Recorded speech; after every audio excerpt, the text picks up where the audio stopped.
আমরা নজর রাখবো এই মুহূর্তের বড় খবর, ছবিটা আমরা দেখাবো।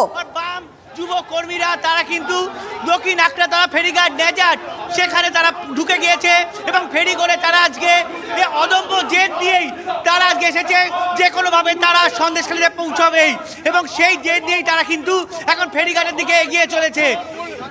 আমার চেয়ারপারসন অমিতকে বলবো দেখানোর জন্য যে মীনাক্ষী মুখোপাধ্যায়ের নেতৃত্বে বাম যুব কর্মীরা এখন সন্দেশখালী দিকে এগিয়ে চলেছে, তারা কোনোভাবেই আটকাবে না এবং সেই অদম্য জেদ দিয়ে তারা এই মুহূর্তে যে ছবি আমরা আপনাদের দেখাচ্ছি, সন্দেশখালীতে এসে পৌঁছলেন মীনাক্ষী মুখোপাধ্যায়। একটু আগেই সুজন চক্রবর্তী বলছিলেন যে আগামীকাল তারা প্রতিবাদ করবেন, তারা বিক্ষোভ করবেন এবং সন্দেশখালীতে এই মুহূর্তে দাঁড়িয়ে তারা পৌঁছে গিয়েছেন। আমরা দেখতে পাচ্ছি মীনাক্ষী মুখোপাধ্যায় পৌঁছে গিয়েছেন। এই খবরে তো নজর থাকবেই, কিন্তু আরেকদিকে একটু আগে যে খবর আমরা ব্রেক করেছি, একটু আগেই প্রাক্তন সিপিএম বিধায়ক নিরাপদ সর্দারকে আটক করা হয়েছে। এই বিষয়ে শ্রমিক ভট্টাচার্য কি ভাবছেন আমরা জানার চেষ্টা করব। শ্রমিক দা, যে নিরাপদ সর্দার বারংবার এই উত্তম সর্দার শিবু হাজরার বিরুদ্ধে বলেছেন, সোচ্চার হয়েছেন, তাকে আটক করেছে, কি বলবেন আপনি? দেখুন, গতকাল রাত্রে আমাদের বিকাশ সিংকে গ্রেপ্তার করেছে আমাদের জেলার প্রাক্তন সভাপতি। বিকাশ সিং এর বাড়ি থানার পাশের বাড়ি। বিকাশ সিং এর বাড়ির বারান্দা থেকে থানা দেখা যায়, আর থানার অফিসাররা বিকাশ সিং এর সঙ্গে ওখানে দাঁড়িয়ে কথা বলে। বিকাশ সিং এর সঙ্গে দৈনন্দিন থানার লোকেদের যোগাযোগ আছে। ঘটনার সময় পুলিশ অফিসাররা বলেছিল একটু চেষ্টা করুন যাতে একটু ঝামেলাটাকে প্রশমিত করা যায়, না বাড়ে। তো এটা তো স্বতঃস্ফূর্ত আন্দোলন। এখানে নিরাপদ কি বলছে, বিকাশ কি বলছে সেটা বড় কথা নয়। মানুষ এখানে স্বতঃস্ফূর্তভাবে আন্দোলন করেছে। সিপিএম জমানায় যাদের বিরুদ্ধে মানুষের ক্ষোভ ছিল, যাদের হারমাত বলে চিহ্নিত করে দেওয়া হয়েছিল, যারা বিভিন্ন খুন, রাহাজানি, নারীহরণের কাজে যুক্ত ছিল, তৃণমূল কংগ্রেস ক্ষমতায় এসে তাদের নির্বাচিত জনপ্রতিনিধি বানিয়ে দিয়েছে। এই নিরাপদ পার্টি তারা শেখ শাহজাহানকে দিয়ে মালঞ্চ সরবেরিয়া অঞ্চলকে মুক্তাঞ্চল বানিয়েছিল, আর তার জন্য সিপিআইএম দাবি করত শেখ শাহজাহানের ফাঁসি চাই, শেখ শাহজাহানকে গ্রেপ্তার করতে হবে। আজকে যে জ্যোতিপ্রিয় মল্লিক বারাসাতের মিটিং এ দাঁড়িয়ে শেখ শাহজাহানের সঙ্গে বাবু মাস্টার, মজিদ মাস্টারের নাম উচ্চারণ করতেন, আজকে পরবর্তীকালে তিনি তাকে শিষ্যত্ব দিয়েছেন এবং এই শেখ শাহজাহানকে দিয়ে সমগ্র সন্দেশখালী 1, সন্দেশখালী 2 এর বিস্তীর্ণ বসিরহাট লোকসভার অঞ্চলকে কন্ট্রোল করিয়েছে। বেশ, বুঝতে পারলাম শ্রমিক দা, আবারও আপনার সঙ্গে কথা বলবো। অনেক ধন্যবাদ। বিজেপি মুখপাত্র শ্রমিক ভট্টাচার্য ছিলেন। কিন্তু এই মুহূর্তে দাঁড়িয়ে সন্দেশখালীর ছবিটা দেখাতে হচ্ছে। মীনাক্ষী মুখোপাধ্যায় গিয়ে পৌঁছলেন এবং পুলিশের তরফ থেকে বাধা।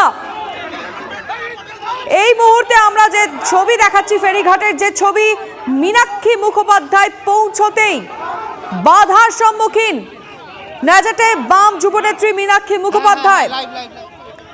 আমাদের রিপোর্টারের সঙ্গে কথা বলে জানার চেষ্টা করব কি চলছে সেখানে। সায়ন্ত স্পট থেকে রয়েছে, আমি জানার চেষ্টা করব কি হচ্ছে, পুলিশের তরফ থেকে কি বলা হচ্ছে মীনাক্ষী মুখোপাধ্যায়কে।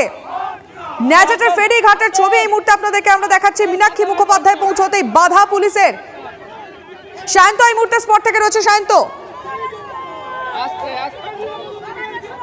একদমই দেখো, আজকে যখন নেজাটের ফেরিঘাটে বাম যুবকর্মীরা মীনাক্ষী মুখোপাধ্যায়ের নেতৃত্বে প্রবেশের চেষ্টা করে, তখন পুলিশ ব্যারিকেড দিয়ে তাদের আটকাতে যায়। তখন কিন্তু বাম যুবকর্মীরা আর সেই ধাক্কা দিয়ে তারা ঢুকে পড়ে এবং অদম্য জেদ নিয়ে তারা কিন্তু এখন ফেরিঘাটে দাঁড়িয়েছে। তারা যে কোনো উপায়ে তারা পৌঁছবেই এবং তারা সেখানে গিয়ে যে মানুষগুলো অত্যাচারিত হয়েছে, যে মানুষগুলোর ঘর ছাড়া, তাদের পাশে দাঁড়ানোর জন্য কিন্তু মীনাক্ষী মুখোপাধ্যায় আজকে বাম যুবকর্মীদের নিয়ে এই সন্দেশখালীতে যাচ্ছেন। কিন্তু আজ সকাল থেকে যখন দেখা যায় যে ব্যারিকেড দিয়ে পুলিশ কিন্তু আটকে দেওয়ার চেষ্টা করেছিল তাদের, কিন্তু সেই বাধা পুলিশ সেই বাধা রাখতে পারেনি, কারণ বাম যুবকর্মীদের অদম্য জেদের কাছে পুলিশ প্রতিহত হয়। এবং এখন তুমি দেখতে পাচ্ছ জেটি ঘাটের আসার পর কিন্তু পুলিশ এখানেও বাধা তৈরি করার চেষ্টা করছে এবং মীনাক্ষী মুখোপাধ্যায় এবং কনিকা মুখোপাধ্যায় তারা কিন্তু পুলিশের সঙ্গে কথা বলছে। তারা বোঝার চেষ্টা করছে যে কেন তাদের যাওয়া দরকার, কেন তারা যাবেই।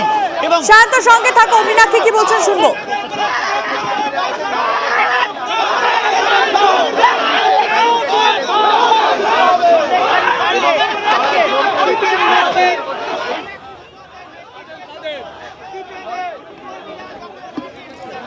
শান্ত, এই যে কথোপকথন, দুপক্ষের যে কথা হচ্ছে, সেটা কি শোনা যাবে? সেটা কি পসিবল? হ্যাঁ, নিশ্চয়ই। রিটেন অর্ডারটা দিন। ব্যবস্থা করে আমরা মহিলাদের সঙ্গে কথা বলতে চাই। যান না, আপনি যান, আপনাকে অফিসার আছে, ডাকুন, কথা বলুন, কথা বলুন। ফাঁকা করো তো, ফাঁকা করো।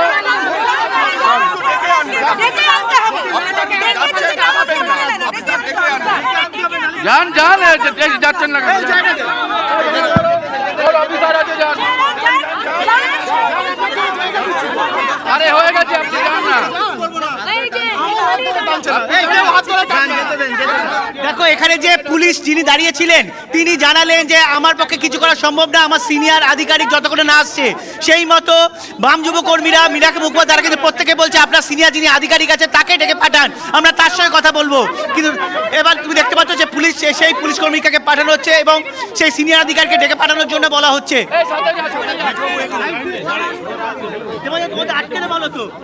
এটা তো পরিষ্কার, পুলিশই তো যা করবার করছে। পুলিশ গোটা সন্দেশখালীর মানুষকে আটকে রেখে দিয়ে যাতে সন্দেশখালীর মানুষের কথা সন্দেশখালীর বাইরে না পৌঁছয় তার চেষ্টা করছে। আমরা এসছি আজকে খেয়াঘাট বন্ধ কেন নৌকো বন্ধ করে দেওয়া হয়েছে? কোন রিটেন অর্ডার আছে নৌকো বন্ধ করে দেওয়া? দেখাক রিটেন অর্ডার। শান্ত, বুঝতে পারছে এই মুহূর্তে একটা উত্তপ্ত পরিস্থিতি। ন্যাজাটে মীনাক্ষী মুখোপাধ্যায় পৌঁছতে একটা উত্তপ্ত পরিস্থিতি, পুলিশি বাধার সম্মুখীন। এই খবরে ফিরছি, ব্যারিকেড ভেঙে ন্যাজাটে সিপিএম কর্মী সমর্থকরা, এই খবরে ফিরবো আমরা একটা ছোট্ট ব্রেক নিয়ে। সরকারের মদতে